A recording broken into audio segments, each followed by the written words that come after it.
Ay, magandang gabi mga boss. Mukhang tuloy yung impeachment ni Sayad ah. Ah, hindi na awat. Ito na nga ho, pinakikilala na ni Congresswoman Luistro yung mga prosecutor na hawak nitong impeachment trial nito, no? Subsequent batches. All right? So, how we were able to come together, of course, we solicited the help of private lawyers who are willing to be with us on this cause on a voluntary basis. Mas kilala sa tawag na pro bono, o para mas maintindihan pa ng ating mga kababayan, ibig sabihin, libre.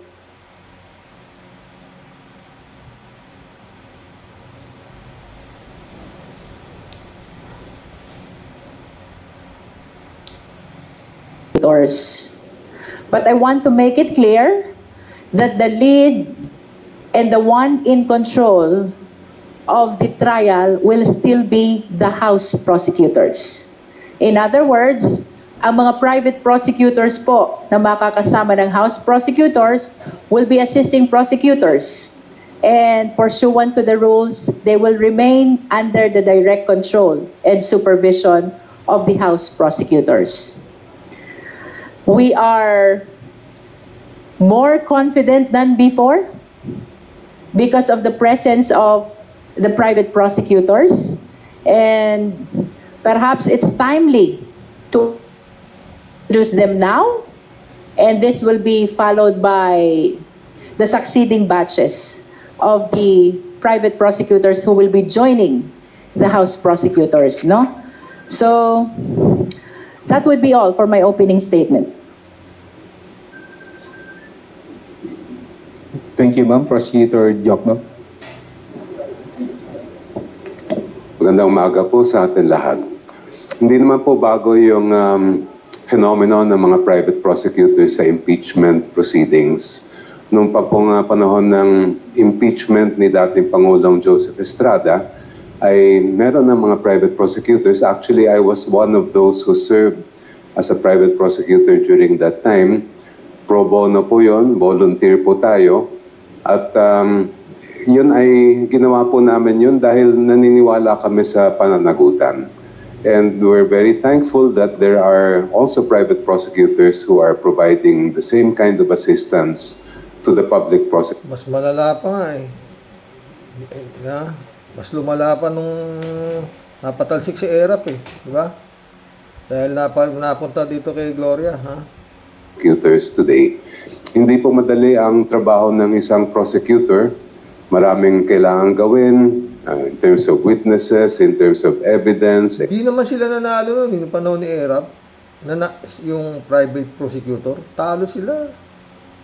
Ang nanalo yung depensa eh. O, di ba? Kaya lang, nag-walk out itong mga senador, taong bayan ang desisyon doon sa kaso ni Erap. Ganun nangyari doon eh. Exhibits, making sure that all the evidence we present is... Tsaka yung kay Erap, kumpara dito kay Inday Sayad, barya lang yung kay Erap. Opening of brown envelope lang yun. admitted by the court. It's not exactly simple or easy. Kaya we really appreciate the help of our private prosecutors. As far as the rules are concerned, klaro naman, any and all private prosecutors are under the control and supervision. Manta kayong pinagtalunan nung kay Erap. Opening of the brown envelope lang. Puta ragis, oh. Napatalsik si Erap. Samantala, ito, katakot-takot. Ang putang ina. Presidente pa si Erap. Ito, spare tire lang yung pinatatalsik. Hirap na hirap pa. Ha? Puta, anong klase naman? Oh, di ba? Eto, meron pa yung Mary Grace Piatos. Talagang grabing nakaw to. Oh, daming kahayupan ito. Tapos yun nga, meron pa siyang assassin. Naku, Diyos ko. Of the public prosecutors, and that will be the role that we will maintain throughout the impeachment proceedings. Thank you. Good morning. Thank you, sir. Ma'am, you may proceed, ma'am. So we will now be calling the private prosecutors who will be joining the House prosecutors. Let me begin with these lawyers will be coming from the big and prominent law firms, namely the Pekka Bar, Kapunan, and Saligal law firm, no? Titibay, There will be private lawyers under the said firms, whom I will be mentioning as well. Bagaman wala sila dito, but the necessary information about these lawyers will be shared as well through our screen. So let me start with introducing Attorney Marforth T. Fua. He is from Pekka Bar Law. His educational background, of course, he finished Bachelor of Laws at San Beda College, Menjola. AB Philosophy from De La Salle University, Dasmariñas. And he ranked 8 in the 2007 bar Puta, examinations. tibay. Rank 8. His background, he is currently the senior partner and managing partner of Pekka Bar Law, former assistant presidential legal counsel to President Ferdinand Marcos Jr. under Chief Presidential Legal Counsel Juan Ponce Enrile. His legal expertise, he is a seasoned litigator, Pekka Bar Litigation Department from 2008 to present. Likewise from Pekka Bar, who is with us as well, is Attorney James Brian Ibrahim A. Ali. Anong pangalan pala ni Jay? His educational background is Executive Program on Clinical Legal Education from Vermont Law Graduate School in 2021. Juris Doctor. He finished in San Beda University. Pucha, ito dapat ang mga nagiging senador eh. Mga nagiging tumatakbong politiko eh. Kaso hindi mananalo to, tatalunin lahat ni Kimuto. Ang tatalino, no? Sana maganda sa takbo ng Pilipinas, no? Hindi kagayat mga Senado to. Oh, Diyos ko. Tuloy. College of Law, Menjola. And he was a member of top class. Top class. For his background, he is the head of litigation unit, publicly listed company prior to joining the firm. So he was the head. Ahead. He was the senior associate of Pekka Bar, or he continues to be the senior associate of Pekka Bar up to the present time. For his legal expertise, he specializes in criminal and civil litigation Puta. Esperto. and handles complex cases involving fraud, graft, and corruption. Takto. Patay ka, sarad I ka. will be introducing the other lawyers from Pekka Bar who are not here today, but soon they will be introduced as well to the public. Still from Pekka Bar is Attorney Erwin G. Matib.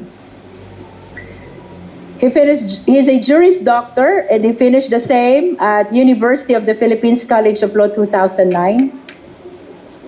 He finished as well BS Accountancy at St. Louis University in 2003.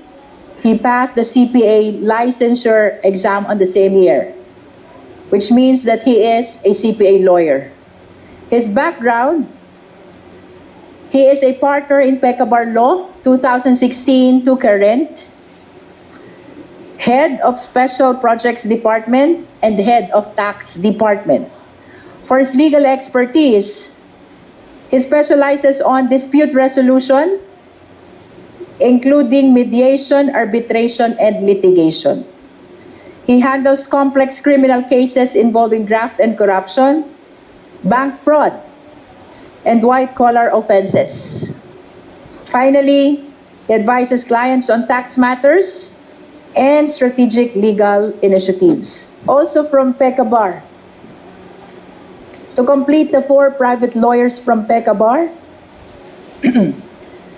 Attorney Justin Ann L. Lamarca. She is a Juris Doctor. She finished the same at University of the Philippines College of Law in 2011. Prior to that, she finished Bachelor of Arts in Political Science at Ateneo de Manila University in 2007. For Juris Doctor, he finished the same.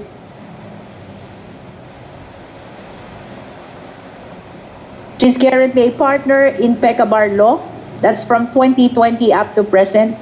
She is the head of litigation department, the head as well of retainer department. For her legal expertise, she specializes in litigation across criminal, civil, commercial, and family law disputes. So that would be all for now for Pecabar. The next firm is Kapunan and Castillo Law Offices. And heading them, of course, from this law firm is Attorney Lorna Pataho Kapunan. She finished. Basta, ay, umulan na. Basta lahat ho, nitong mga private lawyer na nagboluntaryo dito sa impeachment trial na to, nagagarapin sa Senado, puro ho mga di kampanilya, kumbaga, sa talagang napakagaling, no? Bukod sa napakagaling, yun yung kaso na kanilang ipaglalaban, napakalinaw ho sa sikat ng araw ang mga ebidensya, ang lalakas pa. Bukod sa ang lalakas pa ng prosecutor. Nandiyan pa sila, Girbix Ruiz, lahat. Hindi na ho ako, mga friend, hindi na ho ako nakatutok sa prosecution, hindi na. Dahil halos sigurado ka na ng 99% na talagang itong si Sayad guilty. Dapat makumbik. No? Kaya ang tutok ho natin ngayon, mga friend, bakit kamo? 2 beses na siyang nai-impeach eh. Yung una 215, ngayon 257. Gaano katibay ho itong mga nag-impeach sa kanya? Hindi naman ho mga basta-basta congressman at saka congresswoman yan. Napakagagaling ho niyan. Karamihan ho dyan, abogado. Na talagang di kampanilya. Sila Jokno. Yan. Kaya ngayon ang magandang panoorin, kung paano ngayon didepensa itong si Sayad, itong mga abogado ni Sayad. Dumipensa na nga, di ba?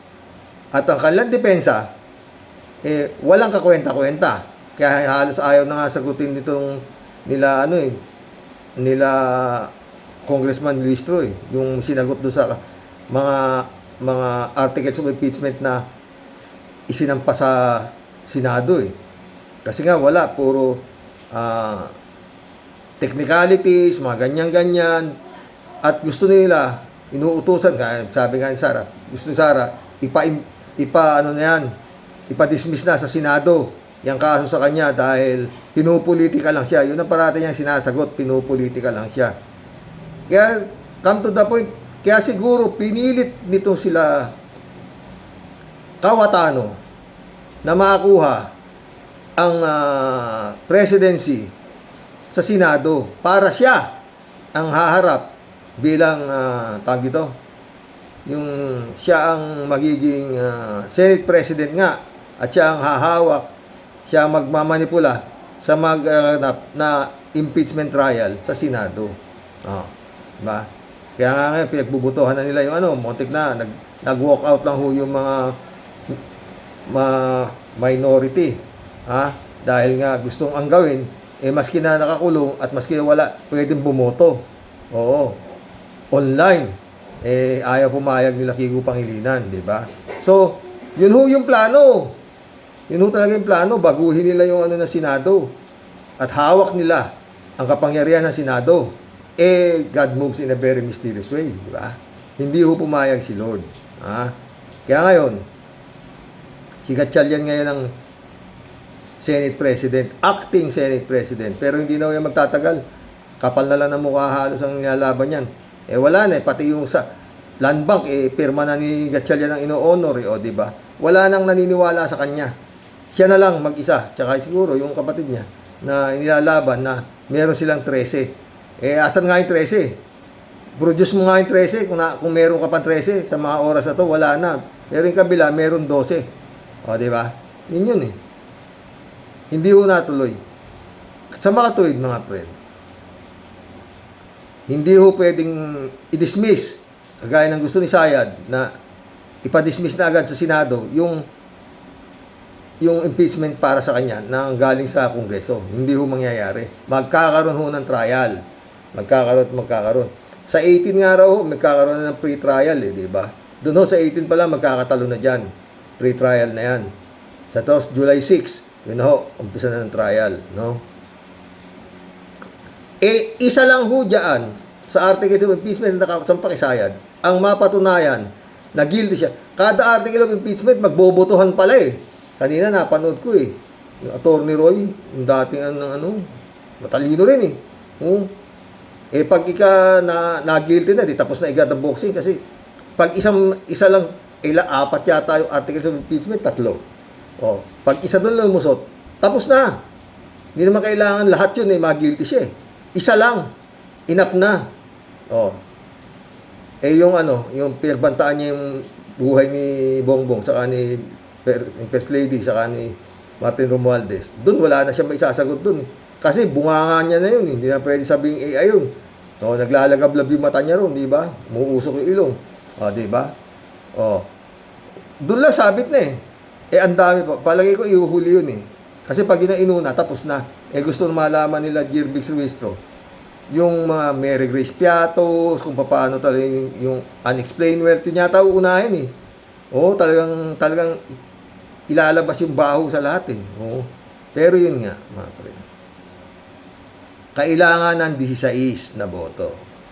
Kailangan ng 16 na boto para makumbik si Sara. Saan ka kukuha? Sige nga, saan ka kukuha? Yun nga lang 13. Hindi pa makakuha-kuha ng 13 si Gatchalian eh. 13 lang yung pan-16. Para siya ma-proklima na talagang siya na talaga ang Senate President, hindi na siya acting. Kailangan niya ng 13 na boto. Ayon daw sa konstitusyon sinasabi. Hindi pwede 12. Parang kaya pinipilit nito si Cayetano na pag naka-13 ka ako pa mismo mag-aano sa'yo, ganito. Parang nanggagago na eh. Kumuha muna ng 13. Parang ganun eh. Ako, naka-13 ako eh. Pinapasok ko si Bato, kaya naka-13 ako eh. Yun eh. Parang naloloko lang si Cayetano eh. Na pinipilit niya na ako ang legitimate. Si Gatchalian, fake yan. Wala siyang 13 eh. 12 lang nakuha niya. Parang ganun. Parang gago lang, di ba? Yun na lang yung mga friend. Yung 13, hindi pa makuha-kuha. Yung pan-16. Diba? Kaya, ang importante rito, yun nga, malaman natin kung paano ang gagawin itong mga bugok na senador na to. Kung paano nila, kailangan i-justify mo yung boto mo. Hindi naman pwedeng basta, acquit. Acquit. Hindi naman gano'n eh. Kailangan, ipaliliwanag mo bakit mo inakwit sa bribery at saka dun sa grave threat. Paano mo na-acquit? Paliliwanag mo yan eh. Bilang judge na sinasabi. Ang nakakatawa rito mga friend, ang gagaling ho nito mga prosecutor na to, sa totoo lang, ang magja-judge si Kimo.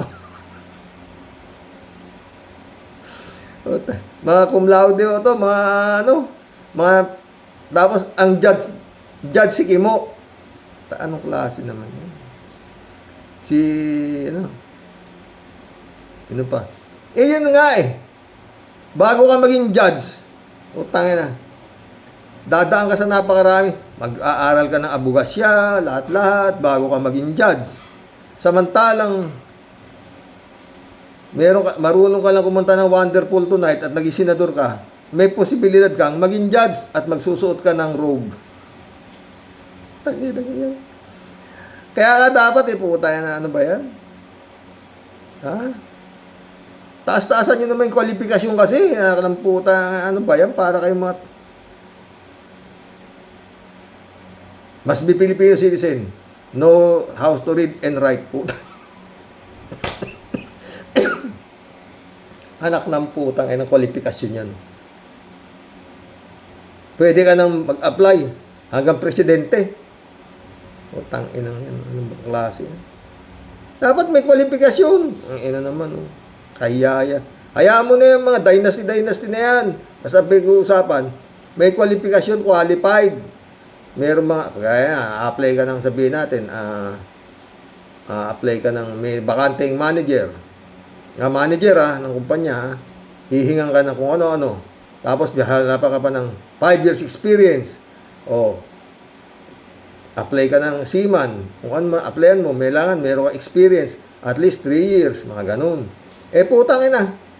Dito sa pagiging politiko marunong ka lang manggago Kaya puta, maski wala Siki mo, o tingnan siki mo. Tumakbo yata dati yan talo. O ngayon, tumakbo senador, number 1. Putang ina. Putang ina, pag hindi ka naman talaga makapapagmura ka Ito mga dapat na maging, itong mga pinapakilalang mga abogado na to, ng mga law firm, yan ang mga dapat tumatakbo. Ng mga senador, congressman, yan, dapat. Kaso hindi mananalo. Oo. Hindi sila kilala putang ina, binoboto yung kilala. Maski nawalan laman ng ulo, ng bandang huli yan. Pero yun nga dapat natin bantayan mga boss. Kung paano ipapanalo, i-acquit nitong mga gunggong na senador nato, si Sara Duterte. No? Tsaka yun nga, siya dumalambot. Yung mga kasong sinampa rito, asan na? Oto, sayad Yung kaguluhan sa Senado ay nagsasalamin ng leadership ng administrasyon. Umpisa pa lang, sabit na. Yung kaguluhan sa Senado ay nagsasalamin. Nagsasalamin, tanga. Pilipino ng Pilipinas, di ba? Sumasalamin. Ulitin natin, Yung kaguluhan sa Senado ay nagsasalamin ng leadership ng administrasyon. Yung kaguluhan sa Senado ay nagsasalamin. Sumasalamin sa leadership. Wala talagang Paano kaya, kaya, palagi ko pinapasa lang talaga ito sa takot kay Digong Yung kaguluhan at kawalang direksyon ng ating bansa ay nagsasalamin ng yun talaga, nagsasalamin, di ba? Sumasalamin. Siguro bagsak sa Pilipino itong hype na ito. kung ano yung klase ng leadership meron ang nakaupo sa palasyo at ng ating administrasyon dahil lahat naman ng tao nagre-recognize sila ng kung ano yung direksyon ng isang leader. Pero kapag wala yung direksyon, wala yung vision, ay nagkakanya-kanya talaga ang mga tao. Yan yung nakikita natin hindi lang sa Senado, but sa buong Ikaw, ano naman nakikita mo sa sarili mo na ginagawa mo? Yun ang tanong sa'yo, Sayad. Ano sa palagay mo ginagawa mo? Ang lakas ng loob nito, mga pre. Putang ina, may hinahawakan talagang alas to. Oo. Walang ginawa to. Tapos gusto presidente. Ito na mga ulol, lakang puta ng mga zombie. Duterte. Putang ina, anong klase? Nung panahon ni Marcos Sr., putang ina.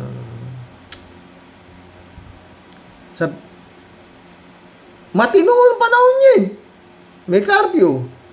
Ang ano lang talaga nun, bawal ka magsalita na against sa kanya. Yun lang yun.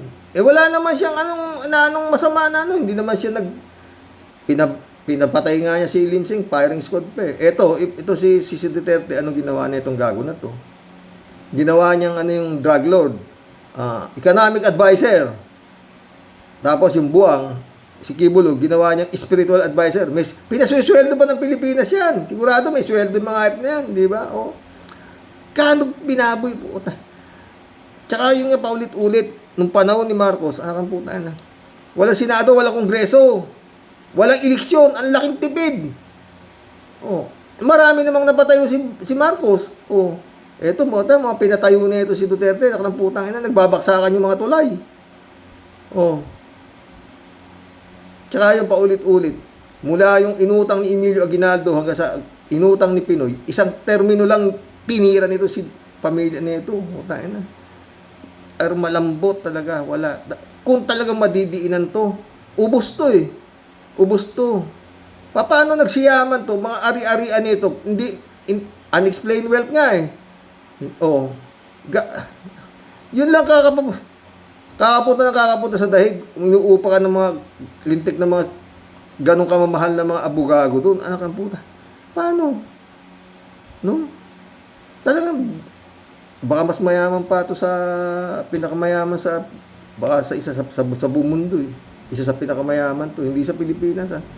Ang dami talagang nilustay niyan to. Kagulat-gulat talaga to. Ha? So dalawang Senate President yun, si Acting Din Gatchalian at si Lumin Simons kanina, si Senator Duterte. Well, wala akong individual na mensahe para sa ating mga miyembro ng Senado. Pero dahil sila ay hindi dalawang grupo kundi isang institusyon, ay dapat pag-usapan noong 24 kasama yung mga nakulong kasama yung Gaano katanga? Dapat daw pag-usapan ng 24 kasama raw yung nakakulong tsaka yung nagtatago. O tayo paano mo isasama yung nakakulong sa nagtatago? Gaano kung to, no? Nakakulong, di wala na nga. Yung nagtatago, wala. 22 na lang. Pinipilit niya yung 24, no? nagtatago kung ano ba dapat ang Paano mo nga isasama yung nakakulong sa nagtatago? Tanga talaga yung to. prioridad ng kanilang institusyon at ano yung kanilang trabaho na naaayon sa Hirap talaga. Ano ba? Talaga ba nakapag-aral to? ating saligang batas. Zirmi, para sa iyo, legal ba yung naging quorum ng Gatchalian Gla? Doon wala akong legal na opinion sa mga pangyayari. Mas mabuti sana kung meron o masasagot ng Korte Suprema kung ano ba talaga ang i-recognize at ano ba dapat ang ways forward ng ating Senado. Ay nako. Basta ito si Sara ngayon sa katayuan nito mga friend. Talagang nakasandal na, wala na tong iikutan. Ang ano lang dito, yun nga, yung kampo niya sa Senado, kung paano nila i-acquit ito at ipaliliwanag sa taong bayan na sila ay boboto ng acquittal. Hindi naman pwedeng who is in favor of conviction? Raise your hand. Hindi naman ganun eh. Paliliwanag mo yan eh kung bakit mo siya kinumbik, kung bakit mo siya inakwit. Yun ang alam ko ha. Paliliwanag mo yan. Kasi ganun yung nangyari sa Kongreso. Yung mga hindi nag-impeach kay Sara, pinapaliwanag nila kung paano nila, bakit hindi nila in-impeach. At ayun nga, sa ibagay, yun na nga yun eh. Yung mga hindi nag-impeach kay Sara sa Kongreso, yun sila libiste, kung ano lang mga pagsasabi nila dahilan, kaya hindi, kasi sabi ng constituent ko ayaw nilang, yun ang mga nirarason ng mga nasa Kongreso kasi kaya ako boboto ng no sa impeachment kasi yung mga yung naano ko sa mga constituent ko kasi ayaw nilang ma-impeach si Sara Yun ang mga rason. Baka wala namang kumustyo sa rason ng mga gunggong na kongreso, kongresista. Di ba kaya din ng mga irarason nitong mga mag-a-acquit dito, no? Magkulab na po tayo mga boss. Basta ang importante, ang mahalaga, naitihayan at taong bayan ang nito. Magkaroon tayo ng sinasabing People Power 3 para itong Senado na to, ng mga mag-a-acquit dito kay Sara, baka pwedeng kalad ka rin na palabas na Senado. O, diba? Putang ina, garapal ho yan. Para i-acquit mo yan, anak ng putang ina, 2 beses nang na-impeach. Tapos, ang titibay ng ebidensya, sasabihin mo, ikaw na isang senador na gago. Rarasunin mo, acquit. Putang ina. Grabe ho yan. Grabe ho yan. Mary Lebron, shout out. Good evening, Mary Lebron. Kalat ni Baya, shout out. Good evening, Kasani. God bless your family. God bless, Kalat ni. God bless your family too.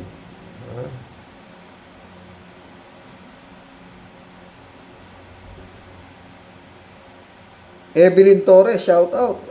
Sino tong Evelyn Torres, Kalat ni? Nag-reply sa mga emoji mo eh. Apolinar Tolentino, shout out. Ang nagpahamak sa mga diskaya ay sarili nilang kayabangan na display of extravagance. Ngayon, sumisigaw na ginamit lang sila ng mga politiko na ayaw naman sabihin kung sino, sinungaling na mayabang pa. Yun nga, pero sasabihin daw yata. Sasabihin daw. Kalat ni ulit oh. Gusto ka, Sani, sa gusto man natin at sa hindi, appointed son lang ang malakas. Paring Apollo, mabuhay ka. Kaya Apollo yan. No? David Alin Mendoza, shout out. Good evening po, Karox. Nakinig kasi si Curly Discaya kay Marcolecta. Kaya, hayan, ngayon nang nangyari sa kanila mag-asawa. Umasa po kasi sila na makakabalik pa si Marcolecta sa Blue Ribbon ng Senado. Tapos ngayon, magbabala siya na damay-damay na lahat. Tama po kayo, iingat siya sa loob ng kulungan. At kung ako kay Dismaya, hihingi na ako ng proteksyon sa NBI o sa DOJ para sa kaligtasan ko. At sasabihin ko na lahat-lahat ng nalalaman ko, pati ang usapan nila ni Marcolecta para makakulong na din niyang hinduropot na yan. Pwede, di ba? Oh. Kaya si Carly Discaya, gagawa ka rin lang ng bago ka mabulok niya sa kulungan, sabit ka na. Kung inaasahan mo si Sayad, magiging presidente para makalaya ka, suntok sa buwan yan. Hindi naman po pwedeng people power dahil hindi naman nila makuha ang Armed Forces of the Philippines. Ngayon, katakot-takot na nga yung barricade sa Malacanang saka sa Senado. Dahil nga mayroong threat na posible naman talagang magkaroon. Dahil yun na lang, titingin ko, yun na lang tanging pag-asa na itong Duterte na ito eh. Oo. Tsaka si Baste. Mukhang anuhin na rin ng dapat talaga diinin na puta matakin mo, di ba gagot kalahati yung putang ina. Tinambakan ng basura harap ng DNR. Katarantaduhan niya pag hindi ka gumalaw, John Vic. DILG ka. Walang gumawa niyan. John Vic para sa sabihin ko sa'yo. Sa buong Pilipinas, walang gumawa niyan na mayor. Tambakan mo ng basura yung DNR, putang ina. Kalokohan niyang ginawa sa'yo, ginagago na niyan. At dapat pakita mo talaga na ikaw, hari ka ng Department of Interior and Local Government. Hindi yung ginagago ka lang. Ginagago lahat nito. Sila Topacio, MBI, Ombudsman, puta na pa. Pwede ba? Apolinar Tolentino, shout out. Ganyan talaga ang buhay. Kung may maluho kang pamumuhay na galing sa masama, pagganti noon, kawawang nilalang ka. Pag nakulong ka. Moody Mama, shout out. Hi sir, musta po? Lagi ako nanonood ng vlog mo po. At po lagi from USA. Shout out Moody Mama. Moody Muma. Maria Francesca, shout out. Si Kaper, si Sana, magkaroon ng katarungan sa mga itong klase ng mga tao. Dadating yan sa inyo. Simula na nga yan. Sana nga. Tanao na eh. Lapit na wala. Nahuli na si yung pumatay kay GXU. Yung pumatay kay Percy Lapid hindi pa rin nahuli. Ba yan? Ano yan? Pag gusto may paraan, pag ayaw may dahilan. David Alin Mendoza, Karox, hindi po parang gago si Kawatano kung talagang gago na. Delia Alpilor, shoutout. Hello po, Sir Rox. Pag kumanta na si Diskaya, pag-isipan niyang mabuti kung handang mawawala ng ama ang mga anak niya. Nakakalungkot lang isipin nagpagamit at nasilaw sa pera sa mga politiko. Sobra na po talagang talamak ang nangyayari sa gobyerno. Magmula po sa pamumuno ng demonyong digong, napakasamang nilalang, daming balita sa Senado ngayon, nalalapit na ang paglilitis kay Inday Lustay na si Kilay ang mataatasan. Ay ewan sir. Grabe, Diyos ko po, napakapraning na nakasawa ng mga politika na yan.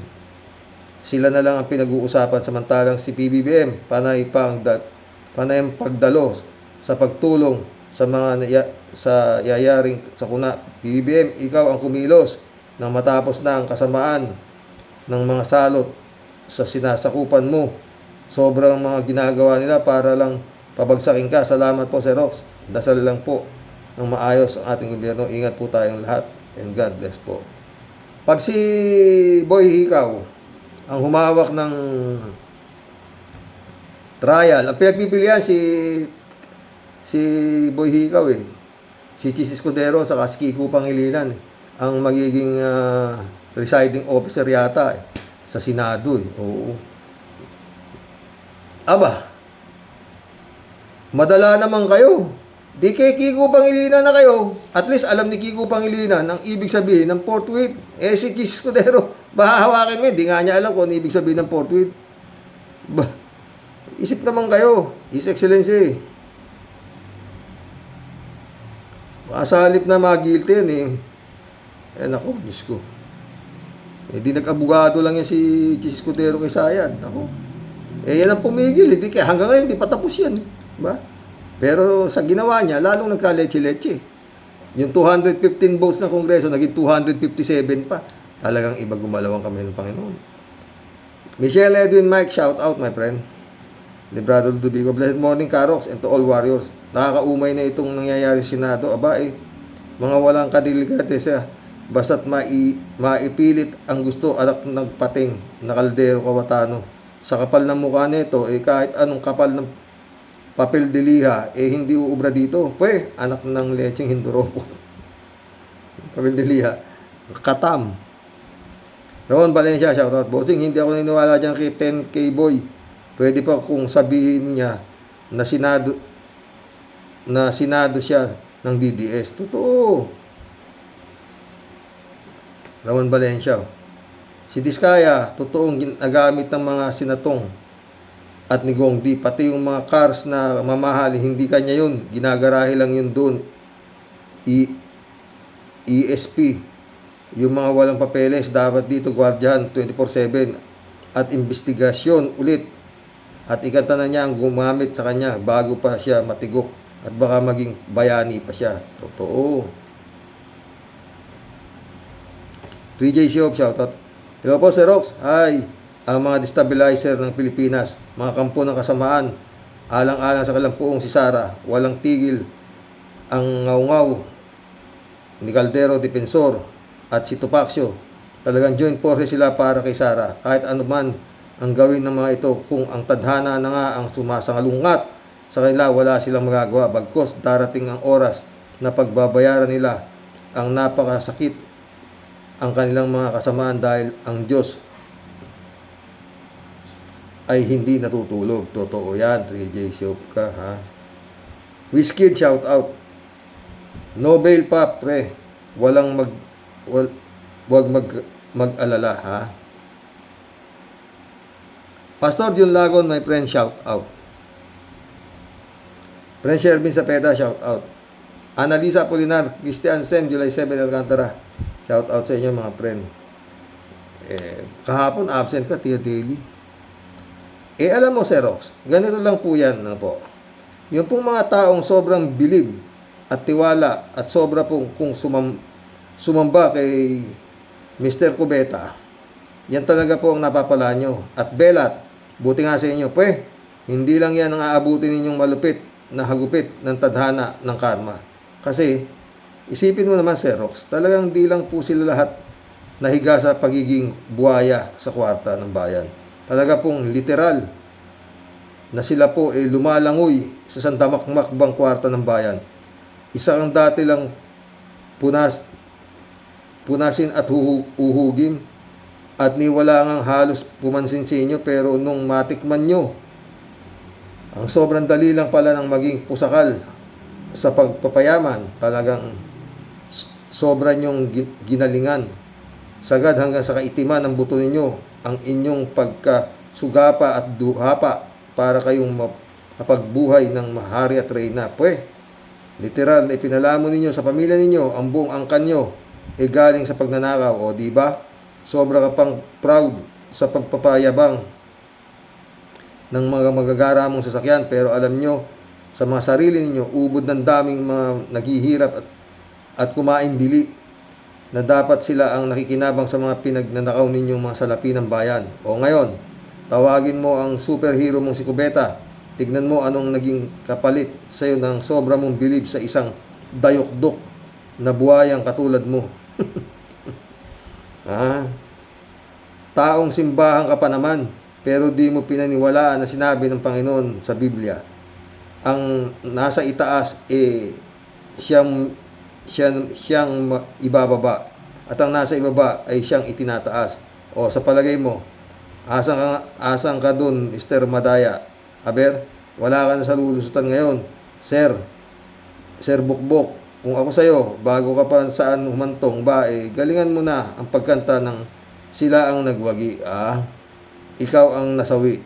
Namnamin nyo ngayon mag-asawa ang parusa ng langit nang dahil sa sobra ninyong mga buhayang hagum.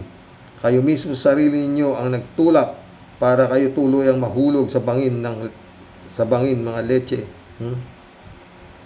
Dapat lang talaga na magdusa ka.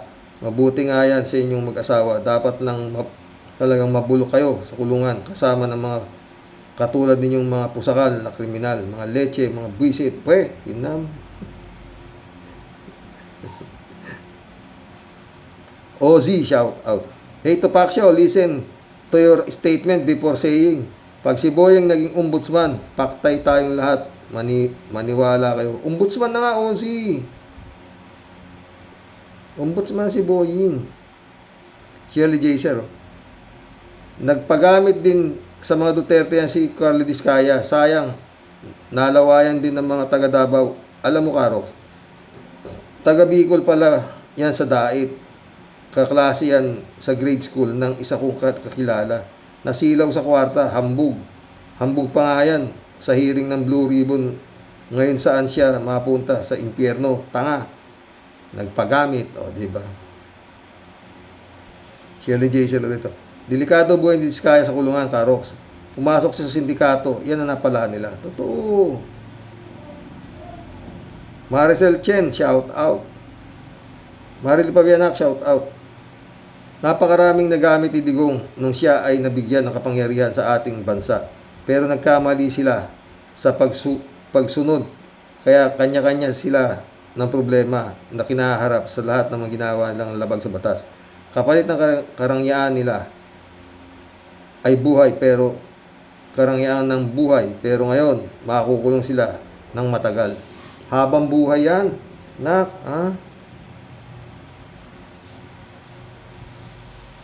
Eddie Luna, shout out. Hello, Karox. Magandang araw sa inyo dyan. Napag-usapan naman si Diskaya. Sa totoo lang, Karox, hindi lang masasabi ng Diskaya na ginamit sila ng politiko. Sa totoo lang, pareho silang naggamitan. Ginamit din ng Diskaya ang mga kilala nilang politiko kasi nakatim sila ng malaparaisong buhay. Nasa kanila ng lahat ng karangyaan, kaya lang hindi natutulog ang Diyos. Sila, sobra-sobra ang karangyaan. Lahat ng mamahalin na gusto nilang pagkain, nakakain nila, pero maraming tao halos walang makain ngayon. Sigurado nagalit na kanila ang Diyos. Kaya asan sila ngayon? Salamat sa iyo, Sir Rox. Andiyan na sila, nakakulong na sila. Eddie Luna ulit. O nga pala, Karox, isa pa yan si Kibuloy. Pinarusahan din siya ng Diyos. At kulang pa ang hirap sa kalungan ng kanyang dinadanas ngayon. Sa sobrang sarap ng buhay nila, mas mahigpit pa roon sa dinadanas nilang hirap ngayon. Pag Diyos ang humatol, anuman ang rangya ng yaman nyo na galing sa masama, Diyos sa inyo ang bahala. Salamat ulit sa iyo, Sir Rox. Eddie Luna ulit, Siguro kung ang kayamanan ng mga Diskaya ay galing sa malinis na paraan, hindi sila ngayon magtitiis sa ulungan. Kahit itanggi nila na wala silang kinalaman. Bakit sila ngayon ay nasa kulungan? Sayang ang kanilang magagarang sasakyan na wala ding lahat sa sobrang kayabangan. God bless us, Carox. God bless, Eddie Luna. Hindi naman sa kanila yun. Baka taga-tago lang sila. Para si Kibuloy lang din mga yan. Oo, sila Diskaya na yan. Hindi ako niniwalang ano yan. Aasenso ng ganyan yan. Ang lagay, ganun lang. Di ba? Diskaya pa lang yan. Sabi nga ni Atty. Enzo, bata lang ni Bongo yan eh. Gaano kayaman si Bongo? Diba? Pero kung tingnan mo, kumakain sa mga putang ina, puro iisangan mga putang ina to eh. Kumakain sa karinderya. Puro ka-plastikan eh. Sa totoo lang. Itong mga putang ina to, sa totoo lang. Click na click naman sa mga tanga. Di ba? Ano tayo mga friend. God bless. Buhay. Pero yan, mga friend, paulit-ulit. Si Sara nakatakbo. Panalo. Yari na karera. At pag yan nakatakbo, talagang wala akong masasabi kung hindi. Inutil itong gobyernong ito. Tayo mo katakot-takot yung kaso, makakatakbo. Parang ginago lang nito yung pag hindi yan nakumbik, ang daming kaso. Ma-acquit man siya, puta, pwede naman sampahan ng kaso kriminal. Hindi pa rin mapapakulong. Alam kang putang ina yan itong klaseng gobyerno ni Marcos nito. Diba? Good night. God bless. Dasal, mga friend. Walang titibay pa dyan. Panalangin sa Panginoon.